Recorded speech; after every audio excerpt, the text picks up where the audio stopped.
نحمدہ و نصلی علی رسول الکریم اما بعد اعوذ باللہ من الشیطان الرجیم بسم اللہ الرحمن الرحیم افلا یتدبرون القرآن ولو کان من عند غیر اللہ لوجدوا فیہ اختلافا کثیرا وَإِذَا جَاءَهُمْ أَمْرٌ مِّنَ الْأَمْنِ أَوِ الْخَوْفِ أَذَاعُوا بِهِ وَلَوْ رَدُّوهُ إِلَى الرَّسُولِ وَإِلَى أُولِي الْأَمْرِ مِنْهُمْ لَعَلِمَهُ الَّذِينَ يَسْتَنبِطُونَهُ مِنْهُمْ وَلَوْلَا فَضْلُ اللَّهِ عَلَيْكُمْ وَرَحْمَتُهُ لَاتَّبَعْتُمُ الشَّيْطَانَ إِلَّا قَلِيلًا فَقَاتِلْ فِي سَبِيلِ اللَّهِ لا تكلف إلا نفسك وحرز المؤمنين عسى الله أن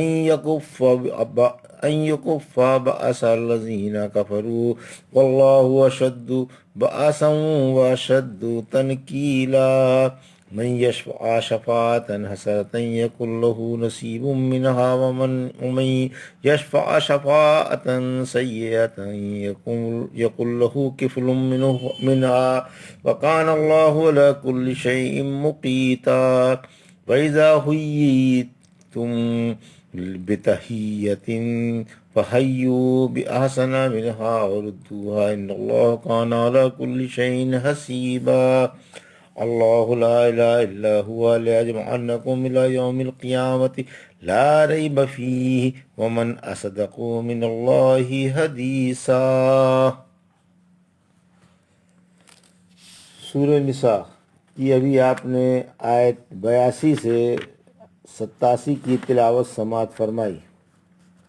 ان آیتوں کا ترجمہ اور تفسیر اس طرح ہے: افلا یتدبرون القرآن ولو کان من عند غیر اللہ لوجدوا فیہ اختلافا کثیرا۔ آیت 82۔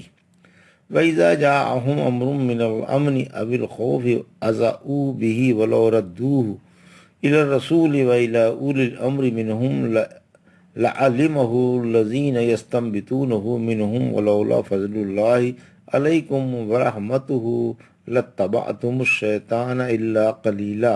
آیت 83۔ ترجمہ: آخر یہ قرآن میں غور کیوں نہیں کرتے؟ اگر قرآن غیر اللہ کی طرف سے ہوتا تو اس میں بہت کچھ اختلافات ہوتے۔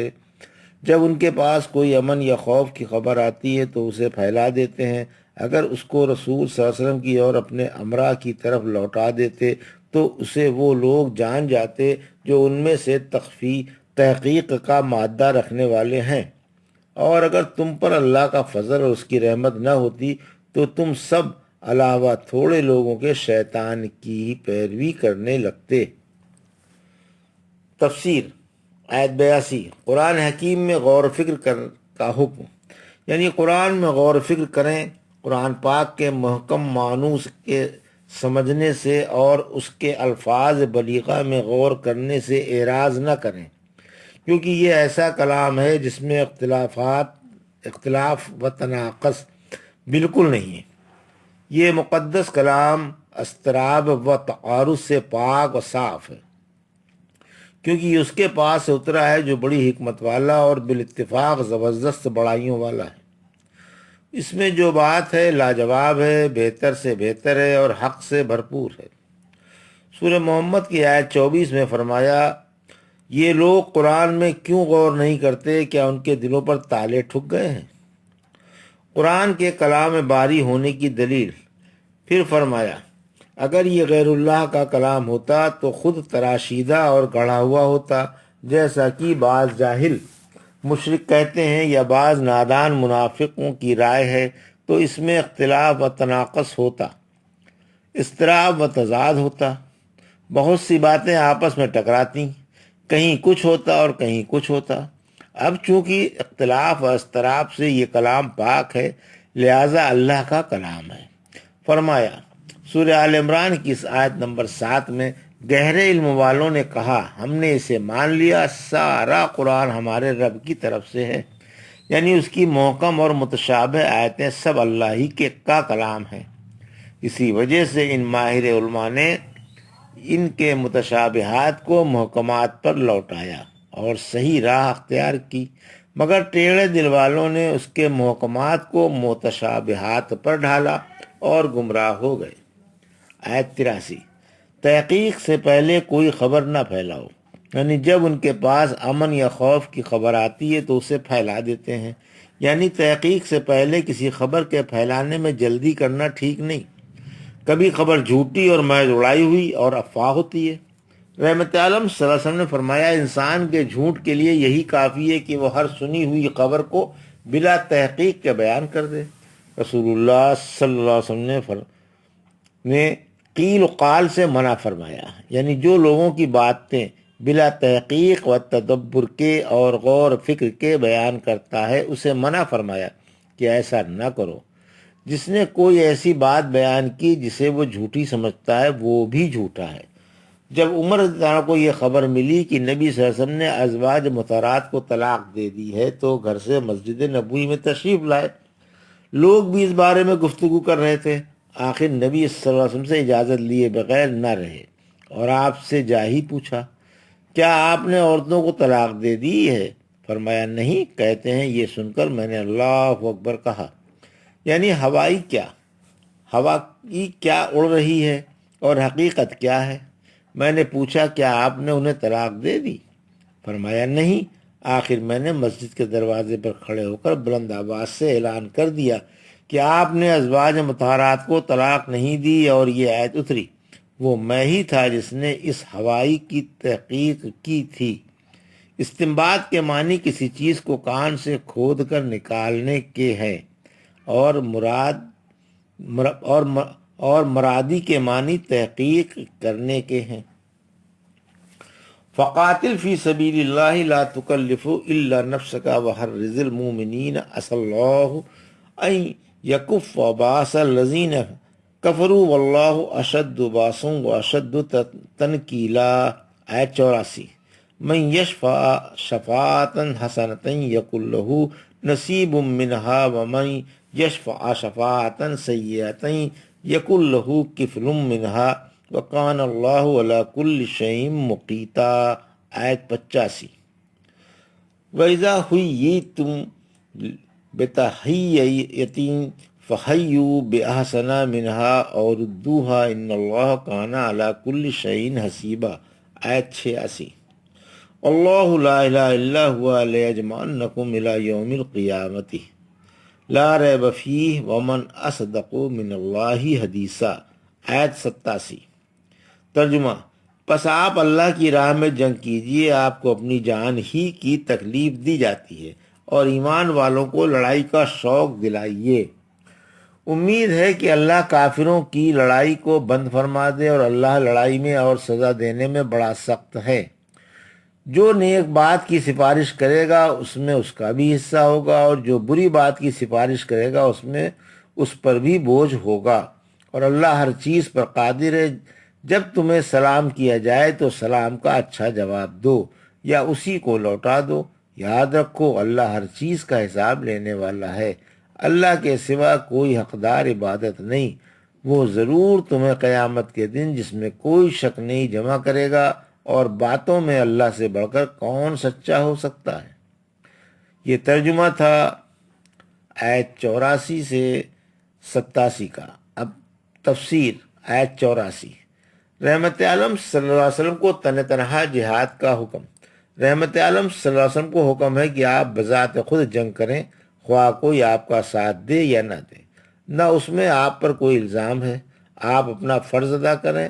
ابو اسحاق رضی اللہ فرماتے ہیں، میں نے برا بن عازب سے اس شخص کے بارے میں پوچھا کہ جو شخص تنہا 100 سے مقابلہ کرتا ہے، کیا وہ اس آیت سورہ بقرہ 195 یعنی اپنی جانوں کو ہلاکت میں مت ڈالو کے حکم میں تو داخل نہیں ہے؟ فرمایا، اللہ نے فرمایا کہ آپ اللہ کی راہ میں جنگ کریں، آپ کو اپنی جان ہی کی تکلیف دی جاتی ہے، اور مومنوں کو جنگ پر آمادہ کریں۔ میں نے برا سے پوچھا کہ جو شخص مشرکوں پر حملہ کرتا ہے کیا وہ ان لوگوں میں سے ہے جنہوں نے اپنی جان ہلاکت میں ڈالی؟ فرمایا نہیں، حق تعالیٰ نے اپنا رسول بھیجا اور فرمایا فقاتل۔ یہ آیت نفقے کے بارے میں ہے۔ برا فرماتے ہیں، جب یہ آیت اتری تو آپ صلی اللہ علیہ وسلم نے صحابہ سے فرمایا، مجھے میرے رب نے جنگ کرنے کا حکم دے دیا ہے، لہذا جنگ کرو۔ مسلمانوں کو جہاد کی ترغیب پر فرمایا مومنوں کو جنگ پر ابھارو، یعنی انہیں جنگ کی ترغیب دو، اس کا شوق دلاؤ اور بہادری و جمع مردی پر ابھارو، جیسا کہ رسول اللہ صلی اللہ علیہ وسلم نے جنگ بدر کے موقع پر صفیں درست کرتے ہوئے فرمایا تھا، مسلمانوں جنت کے لیے کھڑے ہو جاؤ جس کا عرض آسمان و زمین کے برابر ہے۔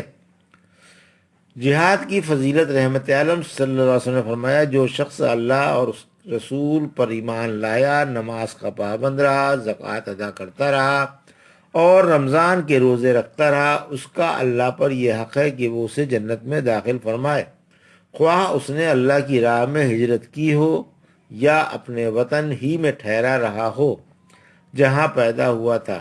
صحابہ نے کہا، یا رسول اللہ صلی اللہ علیہ وسلم، کیا ہم اس بات کی لوگوں کو خوشخبری نہ سنا دیں؟ فرمایا، دیکھو جنت کے 100 درجے ہیں جن کو اللہ نے اپنی راہ میں جہاد کرنے والوں کے لیے بنایا ہے، ہر 2 درجوں کے درمیان آسمان و زمین تک کا فاصلہ ہے۔ جب تم اللہ سے سوال کرو تو فردوس کا سوال کرو، کیونکہ وہ درمیانی اور اعلیٰ جنت ہے، اس کے اوپر رحمان کا عرش ہے اور یہیں سے جنت کی نہریں نکلتی ہیں، یعنی جنت کی نہروں کا منبع فردوس ہے۔ ابو سعید رضی اللہ عنہ کہتے ہیں، جو شخص اللہ کے رب ہونے سے، اسلام کے دین ہونے سے اور محمد صلی اللہ علیہ وسلم کے رسول اور نبی ہونے سے خوش ہوا، اس کے لیے جنت واجب ہو گئی۔ ابو سعید رضی اللہ عنہ خوش ہو کر بولے، یا رسول اللہ صلی اللہ علیہ وسلم، یہ کلمہ پھر فرمائیے۔ آخر آپ نے پھر یہی کلمہ دہرایا، پھر فرمایا دوسرا کلمہ جس سے اللہ بندے کے درجے بلند فرماتا ہے، اور جنت میں 100 درجے ہیں، ہر 2 درجوں کے درمیان زمین سے آسمان تک کا فاصلہ ہے۔ بولے، یا رسول اللہ صلی اللہ علیہ وسلم، وہ کیا ہے؟ فرمایا، اللہ کی راہ میں جہاد۔ جہاد لڑائی بند ہونے کا امکان ہے، جہاد سے لڑائی بند ہونے کا امکان ہے۔ پھر فرمایا، امید ہے کہ اللہ پاک کافروں کی لڑائی بند فرما دے، یعنی آپ کے شوق دلانے سے اور مسلمانوں کو جنگ کی ترغیب دینے سے امید ہے ان کی ہمتیں بڑھیں گی، ان کے حوصلے بلند ہوں گے اور وہ دشمنوں سے مقابلہ کرنے کے لیے اور انہیں حدود اسلام سے اور مسلمانوں سے ہٹانے کے لیے تیار ہو جائیں گے، اور میدان کارزار میں صبر و تحمل کے ساتھ سینے سپر ہو کر دشمنوں کے دانت کھٹے کریں گے، جس سے ان کی ہمتیں پست ہوں گی اور ان کے حوصلے تمہارے مقابلے پر آنے کے لیے نہ پڑیں گے۔ اللہ پاک دنیا میں بھی کافروں پر قادر ہے اور آخرت میں بھی۔ دنیا میں مسلمانوں کی مدد کر کے کافروں کا زور توڑ کر ان کا غلبہ ہٹا دیتا ہے، اور آخرت میں بھی ان پر طرح طرح کے عذاب ہوں گے، جیسا کہ حق تعالیٰ نے سورہ محمد کی آیت 4 میں فرمایا، یعنی تم یہ بات سن چکے، اگر اللہ چاہے تو ان سے تمہارا بدلہ لے لے، لیکن جنگ اس لیے ہے کہ بعض کو بعض سے جانچا جائے۔ آیت 85، خیر و شر کا موجد قیامت تک ان کے میں حصے دار ہے، یعنی جو شخص ایسے کام میں جد و جہد کرے جس کے نتیجے میں نیکی اور بھلائی ہو، اسے بھی نیکی ملے گی، اور جو ایسے کام کی کوشش کرے جس کا انجام برائی اور شرارت ہو تو وہ بھی اس کے بار و بوال سے نہ بچ سکے گا۔ اس کی بدنیتی اور اس کی بری کوشش کی اسے ضرور سزا ملے گی۔ نیک کام زندہ کرنے والوں کو ان پر عمل کرنے والوں کے برابر ثواب ملتا رہے گا، اور بری باتیں رواج دینے والوں کو بری باتوں پر عمل کرنے والوں کے برابر گناہ ملتا رہے گا، جیسا کہ صحیح مرفوع حدیث سے ثابت ہے کہ سفارش کرو تمہیں بھی اجر دیا جائے گا، اور اللہ اپنے نبی کی زبانی جو چاہتا ہے فیصلہ فرماتا ہے۔ یہ آیت لوگوں کی سفارش کے بارے میں اتری۔ آیت 86، مسلمانوں کو سلام کے جواب دینے کا حکم، یعنی جب کوئی مسلمان تمہیں سلام کرے تو اس کے سلام کا افضل جواب دو، یا اس کے سلام ہی کے برابر جواب دے دو۔ افضل جواب دینا مستحب ہے اور برابری فرض ہے۔ سلمان فارسی ذرا کہتے ہیں، ایک شخص نے نبی کریم صلی اللہ علیہ وسلم سے آ کر کہا، السلام علیکم یا رسول اللہ۔ آپ نے جواب دیا، وعلیکم السلام ورحمۃ اللہ۔ پھر دوسرے شخص نے آ کر کہا، السلام علیکم یا رسول اللہ ورحمۃ اللہ۔ آپ نے جواب دیا، وعلیکم السلام ورحمۃ اللہ وبرکاتہ۔ پھر تیسرے نے آ کر کہا، السلام علیکم یا رسول اللہ ورحمۃ اللہ وبرکاتہ۔ آپ نے جواب دیا وعلیک۔ اس نے پوچھا اے اللہ کے نبی صلی اللہ علیہ وسلم، آپ پر میرے ماں باپ قربان ہوں، آپ کو فلاں فلاں نے سلام کیا تو آپ نے انہیں آپ نے جو مجھے جواب دیا ہے اس سے زیادہ جواب دیا۔ فرمایا تم نے ہمارے لیے کچھ بھی نہیں چھوڑا، یعنی جو بڑھائے جانے والے الفاظ تھے وہ تم نے سب سلام ہی میں بڑھا دیے، ہمارے جواب دینے کے لیے کیا رہا؟ پھر آپ نے اسے یہ آیت پڑھ کر سنائی اور فرمایا کہ سلام کے برابر جواب دے دیا گیا۔ اس حدیث سے معلوم ہوا کہ جب سلام کرنے والا جواب کے ہر لفظ کو سلام ہی میں بڑھا دے تو ایسے سلام کے جواب میں زیادتی نہیں ہے، کیونکہ اگر زیادہ جواب مشروع ہوتا تو رسول اللہ صلی اللہ علیہ وسلم ضرور وہ الفاظ بڑھا دیتے۔ ذمیوں کو مسلمان سلام نہ کریں، البتہ ان کے سلام کا جواب برابر دیں، کیونکہ رحمت عالم صلی اللہ علیہ وسلم نے فرمایا جب تمہیں یہودی سلام کرے تو ان میں سے بعض السلام علیکم ہی کہتا ہے، تم جواب میں وعلیک کہہ دو۔ یہودیوں اور عیسائیوں کو سلام کی ابتدا نہ کرو، اور جب راستے میں ان سے مٹ بھیڑ ہو جائے تو انہیں تنگ راہ کی طرف مجبور کر دو۔ سلام سنت ہے اور جواب فرض ہے۔ سلام کا جواب فرض ہے، اگر جواب نہ دے گا تو گنہگار ہوگا، کیونکہ اللہ کے حکم کی مخالفت کرے گا۔ رحمت عالم صلی اللہ علیہ وسلم نے فرمایا اس کی قسم جس کے ہاتھ میں میری جان ہے، تم جنت میں نہیں جا سکتے جب تک ایماندار نہ بنو، اور ایماندار نہیں بن سکتے جب تک آپس میں محبت نہ کرو۔ کیا تمہیں وہ کام نہ بتاؤں کہ جب تم اسے بجا لاؤ تو آپس میں محبت کرنے لگو، آپس میں سلام پھیلاؤ۔ آیت 87 قیامت کی یقین دہانی، یعنی اللہ ایک ہے اور تمام مخلوق کا اکیلا اور سچا معبود ہے، اور اس کے سوا کسی دوسرے میں معبود ہونے کی صلاحیت نہیں ہے۔